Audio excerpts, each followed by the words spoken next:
Hello guys, कैसे हो आप लोग? आई होप आप लोग सब बढ़िया होंगे। तो आज हमारा इस लेक्चर मतलब जो हम एसिड बेस बैलेंस एंड उसके डिसऑर्डर्स पढ़ रहे हैं उसका लास्ट लेक्चर है। बेसिकली हम सब कुछ पढ़ चुके हैं, लेकिन आज हम एक टेस्ट पढ़ेंगे कि जो हमने देखा था कि मेटाबॉलिक एसिडोसिस एल्कोलोसिस ये पता कैसे लगता है। कोई टेस्ट तो होना चाहिए। बॉडी में कुछ ब्लड सैंपल लेंगे, है ना, फिर उसको एनालिसिस करेंगे, उसको कुछ रिपोर्ट आएगी, फिर उससे हम इंटरप्रेट करेंगे कि हाँ ये दिक्कत है। तो आज हम पहले पढ़ेंगे रिपोर्ट में क्या क्या होती हैं, वैल्यूज़ क्या क्या होती हैं।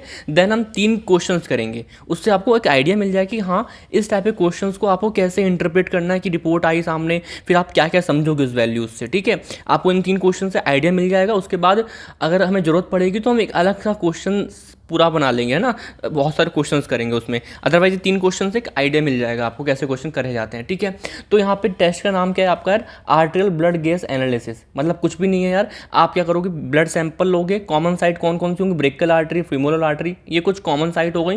रेडियल आर्टरी और फीमोरल आर्टरी भी हम ले लेते हैं। यहाँ से हम ब्लड सैंपल निकालेंगे। ठीक है, निकालेंगे।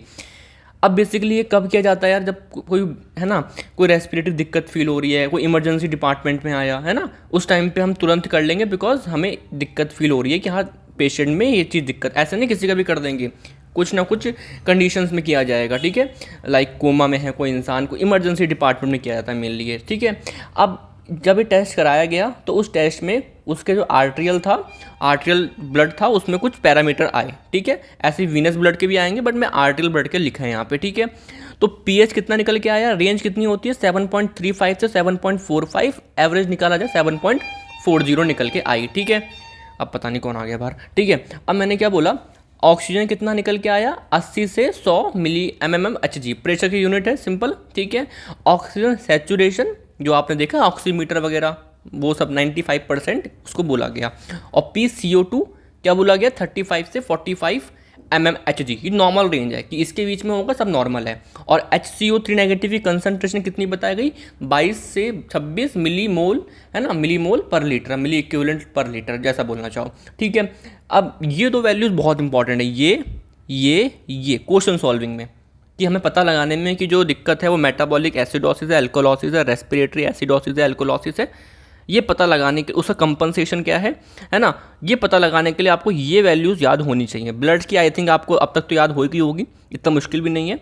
बट हाँ, CO2 की नॉर्मल कितनी है बताओ? 35 से 45 mmHg। ठीक है, और इसकी कितनी है? 22 से 26। ठीक है, अब रिपोर्ट आई मेरे पास, तो कैसे मैं आगे प्रोसीड करूँगा, कैसे कैसे मैं चीज़ें बढ़ाऊँगा आगे, मेरी बात समझना। पहले मैं पीएच देखूँगा, है ना। पीएच देखूँगा तो मुझे 2 बातें पता लगेंगी, या तो उस पेशेंट में एसिडोसिस है, या तो एल्कोलोसिस है, या फिर न्यूट्रल, मतलब कि नॉर्मल भी तो हो सकता है ना, नॉर्मल भी। अगर दिक्कत है, अगर किसी पेशेंट दिक्कत है तो 2 दिक्कत हो सकती है पीएच में, एसिडोसिस या फिर एल्कोलोसिस। समझ में आ रहा है क्या?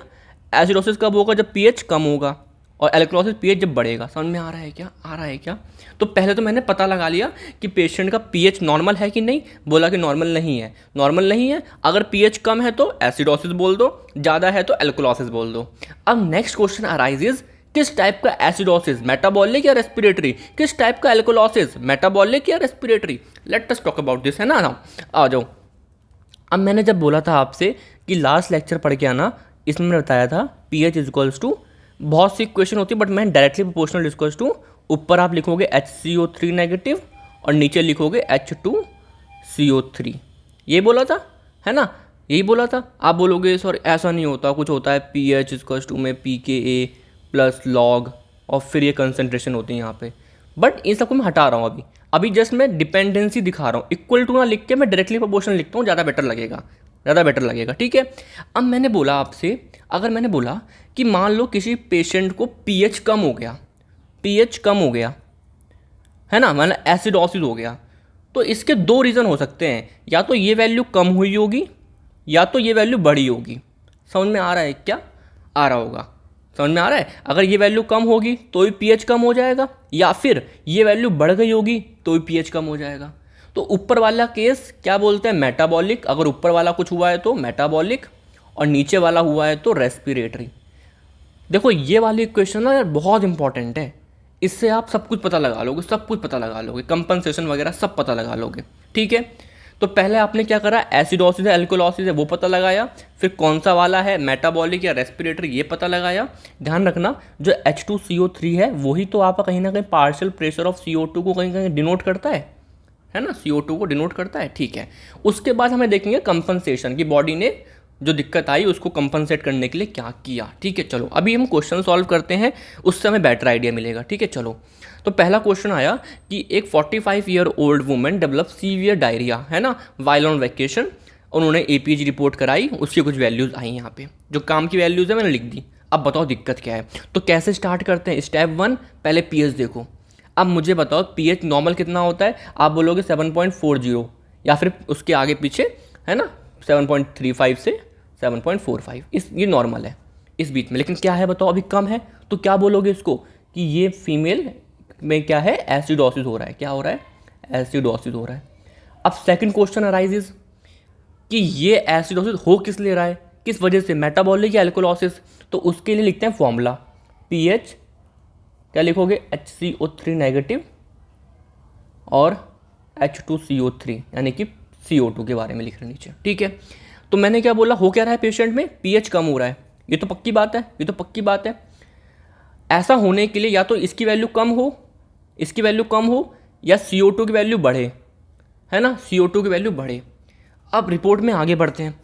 तो अब यहाँ मुझे बताओ CO2 की वैल्यू क्या हो रही है, कम या ज़्यादा, बताओ नॉर्मल वैल्यू क्या थी। ये देखो 35 से 45, तो CO2 की वैल्यू कम हो रही है, CO2 की वैल्यू कम हो रही है, और इसकी वैल्यू भी कम हो रही है, 22 से 26 होता है, यहाँ पे 10 है। तो मुझे बताओ कौन सी बातें सही हैं, क्या ये और ये इक्वल है क्या, आप बोलोगे नहीं ये तो बढ़ना चाहिए था, ये तो नहीं है। क्या ये और ये ठीक है क्या, हाँ ये ठीक लग रहा है। तो मैंने बोला ये मेटाबॉलिक एसिडोसिस है, मेटाबॉलिक एसिडोसिस है। समझ में आ रहा है मैं क्या बोलना चाह रहा हूँ हल्का हल्का, कि पहले आपने एसिडोसिस पता लगा लिया, उसके बाद आपने बोला कि कौन सा वाला है, ये कैसे पता लगाएं। तो आपने बोला कि HCO3 नेगेटिव कम होगा या तो CO2 बढ़ेगा। समझ में आ रहा है ना हल्का हल्का, पता नहीं, देखो as per the normal case pH कम हो सकता है, पहला केस, या तो इसे कम कर दो या तो CO2 को बढ़ा दो, है ना, इसका नाम CO2 ही बोल दो यार, लो इसे रफ कर दो, 0.03 multiply by partial pressure of CO2, ये लिख दिया मैंने, लो चलो ठीक है। अब बताओ यहाँ पे इनमें से कौन सी कंडीशन वैलिड हो रही है। आप बोलोगे ये कंडीशन वैलिड है कि SCO3 नेगेटिव कम होना चाहिए, और इस फीमेल की रिपोर्ट में भी ये कम आ रहा है, इसका मतलब कौन सा वाला है, मेटाबॉलिक एसिडोसिस है। क्लियर है क्या।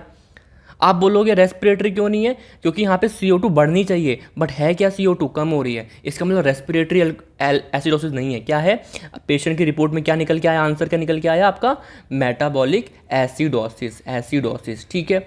अब आप बोलोगे CO2 कम क्यों हो गई, फिर ये इसका कंपनसेशन है, ये इसका कंपनसेशन है।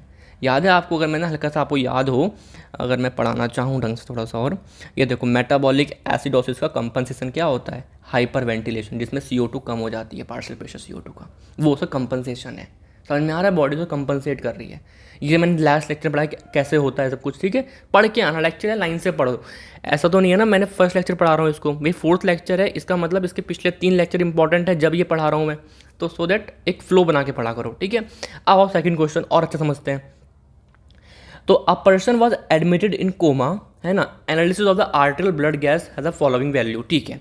अब बताओ ये एसिडोसिस है एल्कोलॉसिस है, पहला pH देखते हैं। तो आपने बोला कलर थोड़ा चेंज करते हैं, एक कलर हो रहा है ना सेम सेम बार बार, हाँ, तो मैंने बोला 7.1, इसका मतलब ये एसिडोसिस है, सिंपल।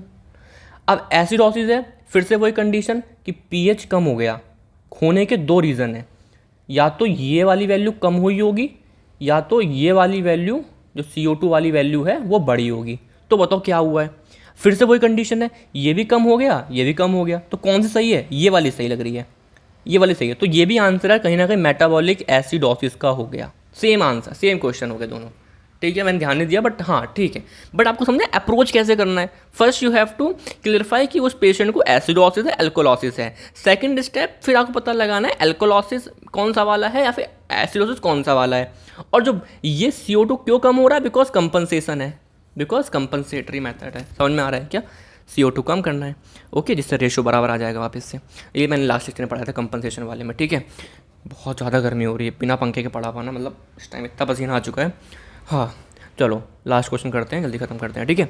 हाँ, तो मैंने क्या बोला, एक मैन सर्जरी में गया, undergo surgery, it is necessary to aspirate the content of GIT, मतलब जीआईटी में जो कंटेंट है वो सब बाहर निकाल दिया, यानी कि एसिड बाहर निकल गया। स्टमक में क्या होता है, एसिड वगैरह होता है, तो पीएच नॉर्मल सी बात है बढ़ जाएगा, ठीक है। तो ये कंडीशन तो दिख रहा है, रिपोर्ट में क्या दिखा 7.55, तो क्या है बताओ, ये एल्कोलॉसिस।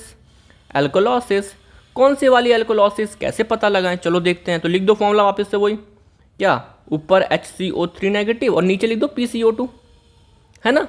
तो ये बढ़ रहा है, ये तो पक्का हो गया कि ये वैल्यू बढ़ रही है।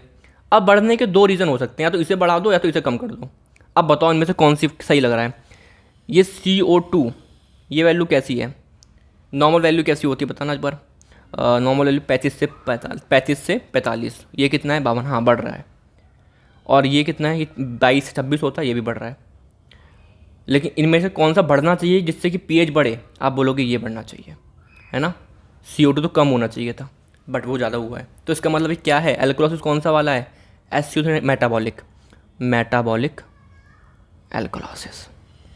एल्कोलॉसिस आई समझ में आ रहा है, आई समझ में आ रहा है, ठीक है। आप बोलोगे CO2 क्यों बढ़ रहा है, because of compensation, because of body उसे कंपनसेट कर रही है। अगर आप देखो मेटाबॉलिक एल्कोलॉसिस का कंपनसेशन क्या था, ये भी रटना नहीं है, मैंने पढ़ाया था अच्छे तरीके से सब कुछ फॉर्मूले से ही, बट अभी मैं पढ़ा चुका हूँ तो मैं ऐसे बता सकता हूँ, ठीक है। हाँ, तो मैंने क्या बोला, कंपनसेशन क्या था, CO2 बढ़ जाता है। देखो मेटाबॉलिक एल्कोलॉसिस है ये, कहाँ गए, मेटाबॉलिक एल्कोलॉसिस है, इसमें CO2 बढ़ गया। समझ में आ रहा है क्या, ये 3 सवाल है, ये 3 सवाल बेसिक सवाल हैं, और आपको समझ में आया कि कैसे हमें अप्रोच करना है। अगर आपको किसी भी दिक्कत हो कैसे मैंने अप्रोच किया, प्लीज़ मुझे कमेंट में बताना, ठीक है। काफ़ी बच्चे अब जुड़ रहे हैं मेरे से, है ना।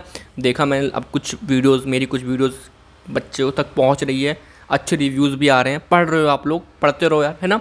हो सके तो अपने यार आने वाले जूनियर्स बैच जो होगा उन्हें आप शेयर कर देना, बिकॉज मेरी वीडियोस आप लोग शेयर करोगे तो ही ढंग ढंग से शेयर हो पाएगी। अभी बहुत नया चैनल है, बहुत ज़्यादा नया चैनल है, ठीक है। 6 महीने हुए मुश्किल से इस पे काम करते करते करते, ठीक है। तो अगर आप लोग को अच्छा लगे कंटेंट तो आप लोग पढ़ो, आप पेपर हो जाएंगे तो प्लीज़ अपने जूनियर को शेयर कर देना कि आप पढ़ के देख लीजिए, कोई फोर्स नहीं है, ठीक है। चलो, है ना। तो यही था आर्टल ब्लड गैस एनालिसिस, और यही था आपका क्या, एसिड बेस बैलेंस एंड उसके डिसऑर्डर्स। आई होप आपको मज़ा आया हो, ठीक है। अब मैं क्या बोल रहा हूँ, अगर ज़रूरत पड़ेगी तो एक लेक्चर इन फ्यूचर का भी ले लेंगे, क्वेश्चंस और कर लेंगे, ठीक है। कोई बड़ी बात नहीं क्वेश्चंस करना, बट मेन आइडिया क्लियर है, ठीक है। चलिए गाइस, ठीक है, चलिए, थैंक यू, बाय।